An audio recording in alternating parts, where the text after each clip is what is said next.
Si t'es un vrai fan de Fairy Tail, tu sais sûrement que la fin de l'épisode 2, c'est le moment où Natsu sauve Macao et du coup Roméo retrouve son père. Mais est-ce que tu sais ce qui serait passé si, juste après ces événements, y a Roméo qui décide de directement devenir mage? Mais l'aspect que j'aurais aimé qu'il soit un peu plus travaillé, c'est la relation Roméo et Natsu.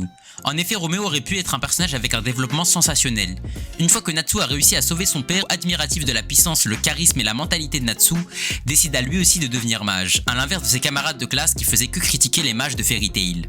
Roméo aurait alors décidé qu'il voudrait suivre la trace de son idole, l'homme qui a libéré son père, Natsu. Et je pense qu'au fur et à mesure des arcs, on aurait pu avoir une évolution cohérente et ainsi donner de l'intérêt à ce personnage qui, tout au long de l'œuvre, sera mis à la trappe. En ça, les mecs, imaginez que Natsu décide de prendre Roméo comme disciple afin de lui enseigner la magie anti-dragon. Ce qui par la suite pourrait nous donner pas mal de scènes de sauvetage dans lesquelles le maître et l'élève s'entraideraient.